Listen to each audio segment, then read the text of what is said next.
Over 20 years ago, I saw my first bright tangerine orange 1996 Mustang GT, and I've always liked these cars. There's just something special about them. I've talked about them before in my videos. I've made other videos about them. I'll put this in the playlist of the Tangerine Orange Mustang GTs. I think they're very underappreciated. They were a 1 year only car, and it was very low production numbers. About 829 of them were made, and I just really, really like them. Surprisingly, they're very unpopular and very few people know about them. Most people who see one would think that somebody painted the car that color. The owner of this car had seen one of my YouTube videos about it and said he didn't know or realize that they were so rare. And he asked me what I thought about his car, sent me an email with these pictures, and asked for my feedback, good or bad, he said. Now, on these Tangerine Orange Mustangs, it was more popular to put those Boss Shinoda stripes on them. I've seen those before.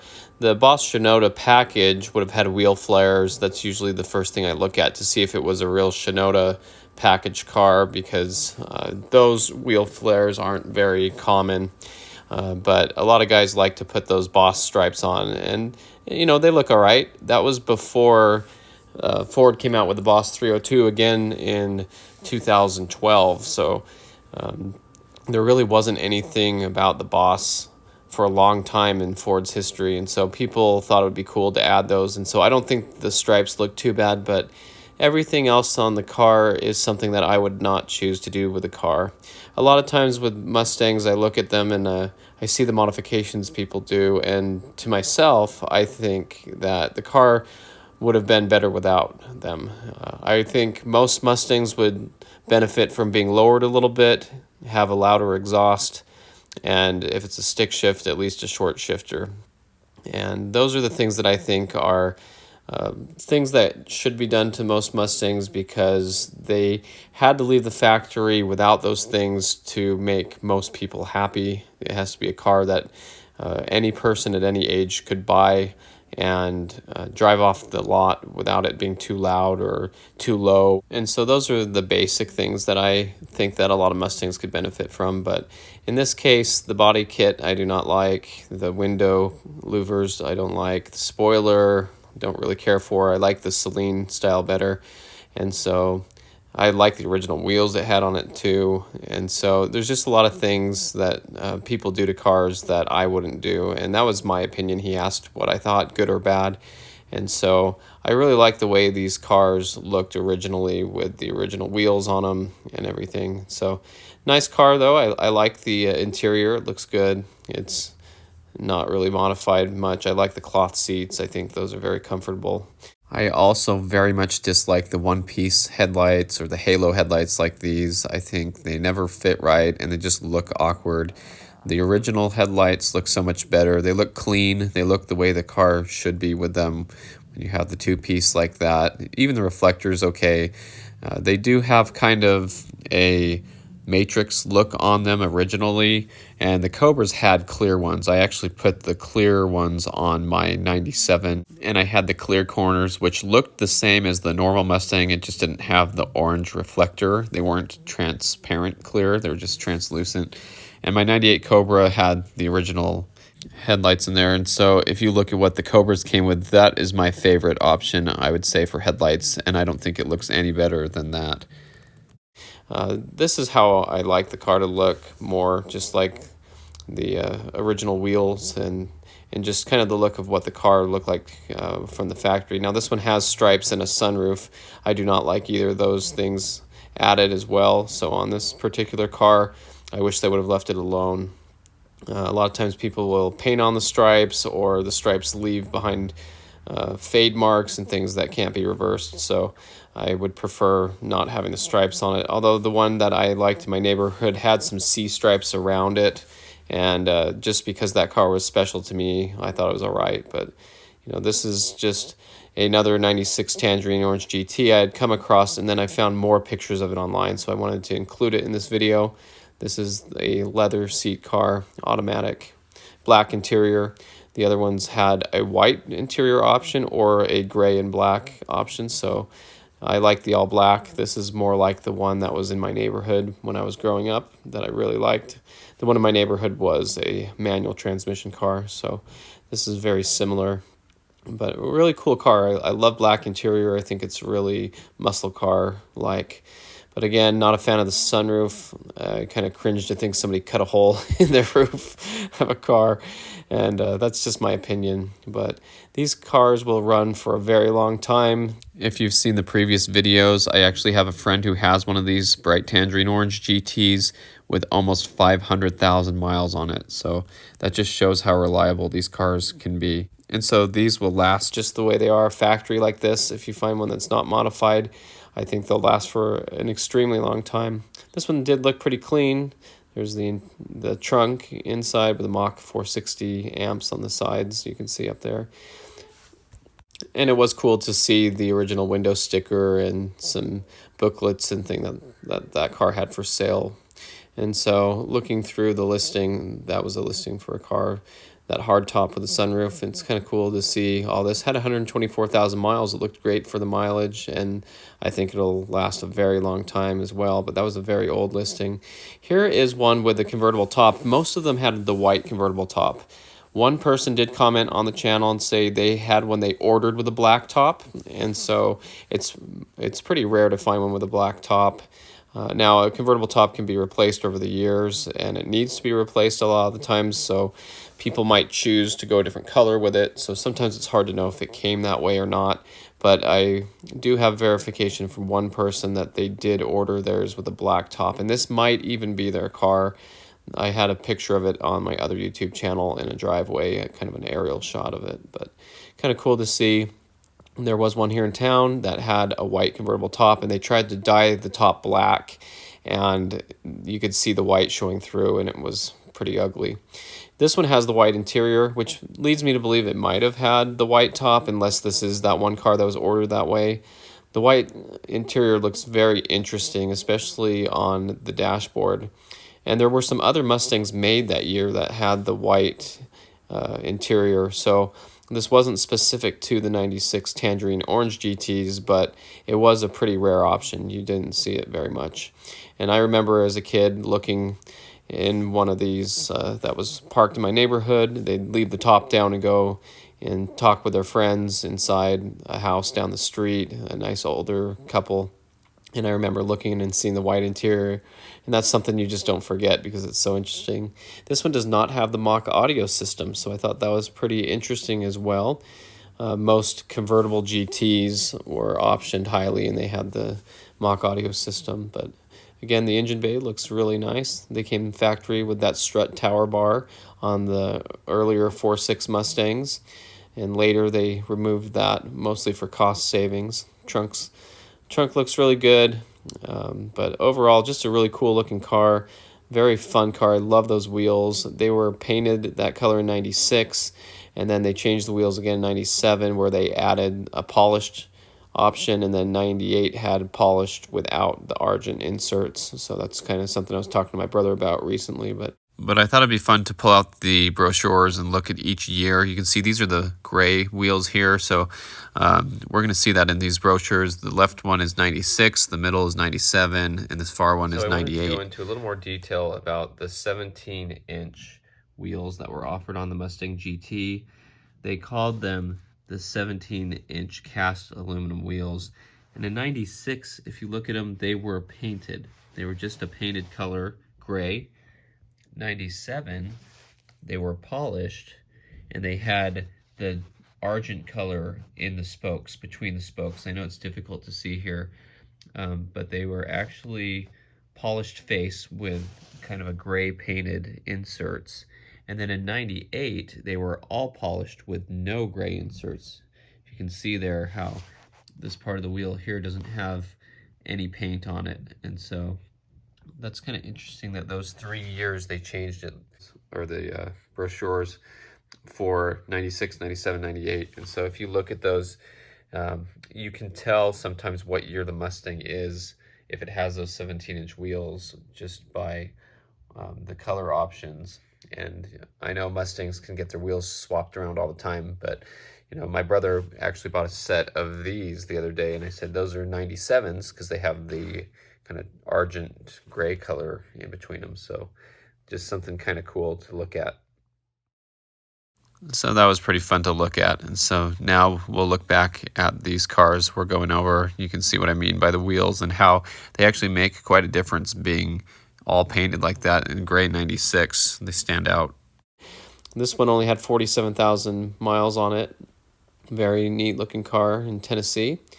And here's another one. This is a Celine. Now, I had heard there were a few Celines made. I'm not sure how low that number is. If you have one, you can put it in the comments. This one looks like they had changed the hood on it and put a cowl hood on it. But I have had people comment in the past and say that they did have one of these, so it's kind of interesting to see. Celine cars are hard to tell if they're real because a lot of people add the Celine stuff to them, and unless it has the number on it, and you might not know if it's real. But the interior looks pretty good. I love the cloth seats again. Very good looking car. Now, if you notice, this one has different style cloth seats. These are the V6 seats, or in this case, the 248A package, which was like the GTS, where you could order a very bare bones Mustang GT and it came with the cloth V6 seats, roll-up windows, no cruise control, no fog lights, no rear spoiler. Looking inside the car again at the dash, you will notice that it does have cruise control, but it does not have the power windows. It had the roll-up windows. So it most likely was a 248A ordered with cruise control. And if you look on the outside of the car, it had the 17-inch wheels, which I don't believe was part of that 248A package either, so those might have been optioned or added later. You would really not know unless you had the Marty report or build sheet, and I don't know if the Marty report even gets into that much detail. This GT I really like because it was wrecked really bad, and I thought it was gone for good. I covered it in my other video, but this is a picture of it on the car lot after it was fixed, so somebody did fix it. I believe it had yellow hood and fenders and everything, and they got it painted.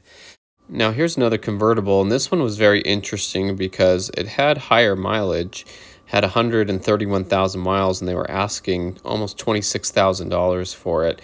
It looks to be in very nice shape, and it is a rare car, but I think that's a little high on the price, especially for the mileage. But it looked pretty nice. As we look closer, you'll see that it had some things done to it, so it's not stock.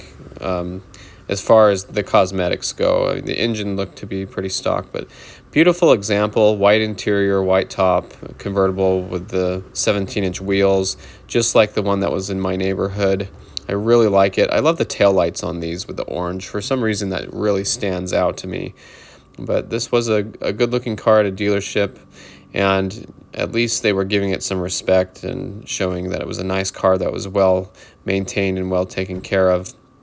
And so it looks really good with the tangerine color on it and the white interior. It's just a look that when you see it, it's something that, for me, I know exactly what it is. And like I had talked about, those wheels were painted in 96, so they were all that color. Now, I don't believe whoever owned this car was expecting it to appreciate in value. They drove it, they enjoyed it, they took good care of it, and that's a very good way to enjoy a car. I think it should be that way for a lot of Mustangs, and I don't think people looked at these as being very collectible. The engine looked all stock, which is good news. I think this one will last a very long time, and it'll run very well. They added some things to it, like this badge here that said Gold Edition, I think is what it says. It's kind of hard to read, but that's definitely something they added on, and some people try to add value to the car to make it seem like it's something special, which this is special, but it's not a Ford thing like that. But just cool to see. There's the white top, fun to see it with a white top on it. That's like I said, a look that my friend called it the creamsicle whenever he saw one. But this one had the white interior. Again, it had some stick-on things like the wood trim pieces. Those were even offered in the Ford catalogs. But you could see the seats had the running pony in them. So these have definitely been redone because that was not offered until 99. They did not have the running horse on the seats like that. And so with the higher mileage, you might assume that these seats were kind of worn out. Maybe they had them reupholstered, but the car looked very good overall, and it was fun to see it. You just don't see many come up for sale. And around here, when the one that I knew sold at the dealership, it only had 80 something thousand miles on it, and they were asking $7,900. So to ask 26,000 is a huge stretch, and I don't know if they got it or not, but if they did, good for them. But this is another one that I really liked, and I talked back and forth with my friend about it. My friend was interested in buying it. I've even thought about buying this one. It's in California nearby, and I really like this one. It's an automatic, so it doesn't have the 17-inch wheels on it either, but I love those taillights. I just love the look of this car. When you see it and you know what it is, it's special, and so I really like this car a lot, and I had considered offering on it a while, back and forth, and it might not be in perfect shape. I don't know if it's been garaged or not, but it was just kind of cool. Those were the only pictures of the car, but my friend Josh, who was interested in the car, had inquired and got some more pictures. This is the interior, still looking pretty good for what it is. This would be a gray leather interior car, so not as common. Usually I see them with the black interior or the white interior. And I know one of them with a gray interior was one of 50 something, so I think it was probably pretty rare, but automatic, so not the most desirable, but I enjoy driving my automatic silver Mustang GT. It's a good car just to drive around and enjoy. But anyway, there's some pictures of it, and it looks good. It's a good looking car. So here's another one that I found, and just going around, you see it. This one has the Celine spoiler on it. I like that a lot, and that's probably what I would do. I actually did that on my 97 GT, and these are some update pictures. I did cover this car in a previous video, but it looked different. And so as the years go on, people might change some things and you might think it's a different car, but this is one of the same cars as I had covered in the past, but it was just kind of cool to see it and know it's in the hands of someone who's going to enjoy it, take care of it, and respect it for what it is. So good looking car. Looks like they had changed the wheels and stuff on it too. But anyway, cool to see a Tangerine Orange GT, especially knowing later on that it's still being cared for and respected, because you'll see some of these pictures and you don't know whatever happened to the car. Like the one that was in my neighborhood, the hardtop, I have no idea whatever happened to it. Looks like they had upgraded the gauges to have kind of the Indiglo look. So that looks pretty cool, kind of like an 03, 04 Cobra. And those look really good. Those are bright and they illuminate nicely. Here's a little video of it driving around.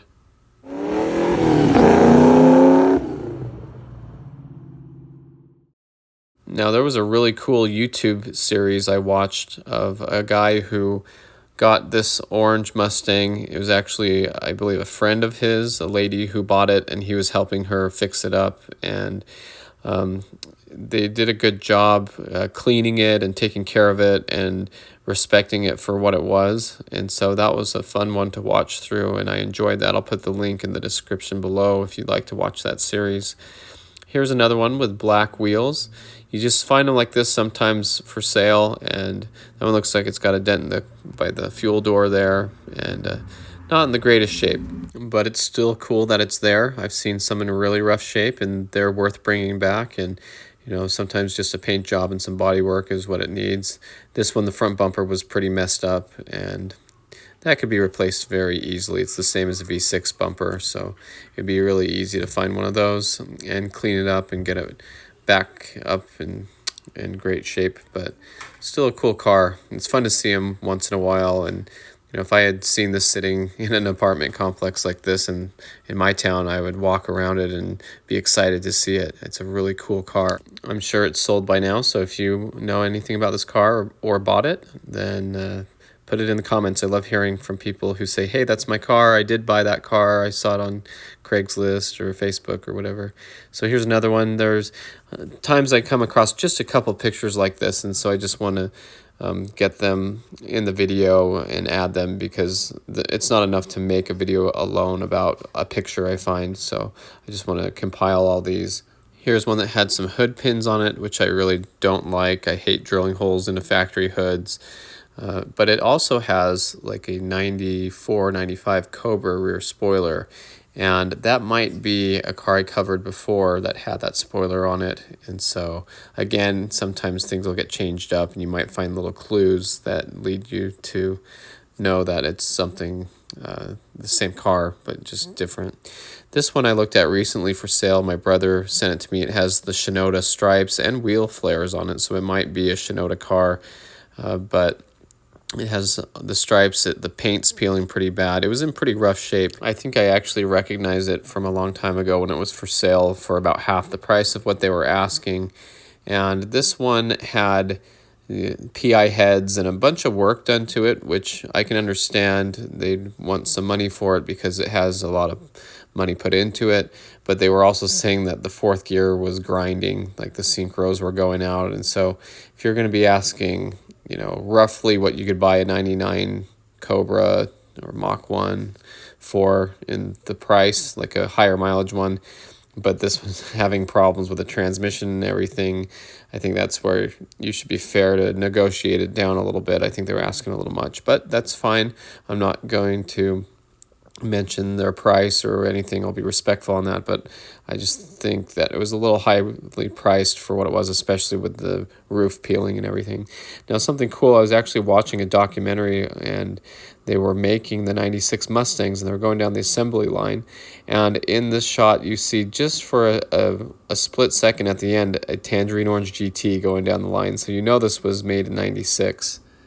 And with only 829 of these being made, I think it's really rare that the camera crew had gone in and recorded at a time that they were actually making some of these. Now, I'm not sure exactly on this car how they were produced and what time frame it was, but I know some cars, like the Bullet Mustangs, they made a lot of them in a row and punched them out. But in this case, where it's just a color option, they were probably made throughout the year, so kind of rare to find one of these being made on the assembly line. And I've seen a couple other videos. I had one recently of an orange one at the plant driving off right after it was being put together, so it's kind of cool to see.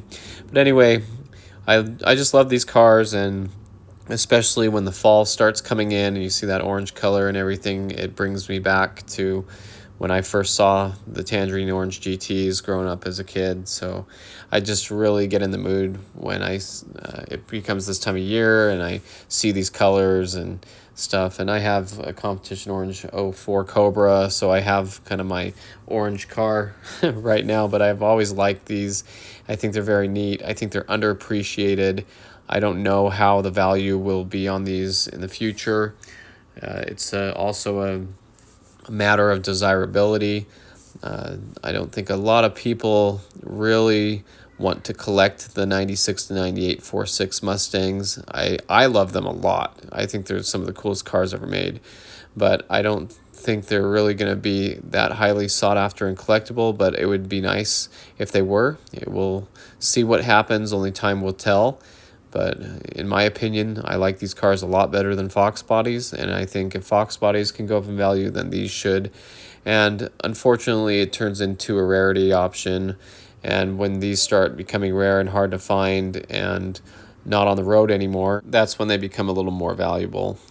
Now, I did see one years ago. I had it in one of the other videos. It only had 5,000 miles on it, and they were asking $10,000. So that kind of shows about what people are willing to pay for them. I would hope that they would go up in value. And seeing that convertible with the asking price of $26,000, who knows what they really got for it. But if people start asking higher prices because they're older and in good shape, then maybe the values will go up. But to me, it's not always about the value and the price figure. It's about loving the car and having it. I know everybody wants to have something that the price goes up on, something that's valuable.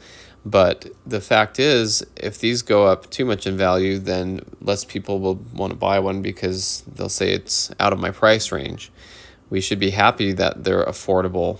And for me, especially, if I see one that's affordable, I'm more likely to buy it. If the price goes up, then I say, okay, well, now I'm not going to even look into it because it's too much money. And so for me, I'm the type of guy that doesn't say, I have something that's worth so much money, I like saying, look at what I have. I love this car. And so that's why I mean, everybody wants their stuff to appreciate, but in case you have to sell it, that's one thing. But I'm not selling my cars. And so I'm not really concerned about how much they're worth. Again, everybody wants their car to be worth something, but it's kind of sad if you have something and all you care about is what you could sell it for. Now, not everybody wants to sell their cars. They do enjoy having it and knowing it's worth something and that it's rare. And so it's kind of a different aspect of owning a car. And so basically, I'm just trying to get at the fact that these cars are awesome. They're rare to the right people. They mean something. They might not be super valuable. There's always a possibility they will be because they're rare. Only time will tell. But I personally love these cars. I think they're really neat. They're underappreciated. They're undervalued. They sound good. They run good. The performance is okay for the time they were made. I mean, you can't really expect too much from the early 90s. And so, anyway, awesome cars. So just wanted to make this video and talk about these Tangerine Orange GT Mustangs because I really, really like them. And this time of year, I just seem to always get in the mood to look at them and when the fall's coming in and Halloween and all the orange colors and stuff. And so I just wanted to share all these little tiny pictures I found here and there. And anyway, so thanks for watching. I hope you enjoyed the video and stay tuned for more Mustang content.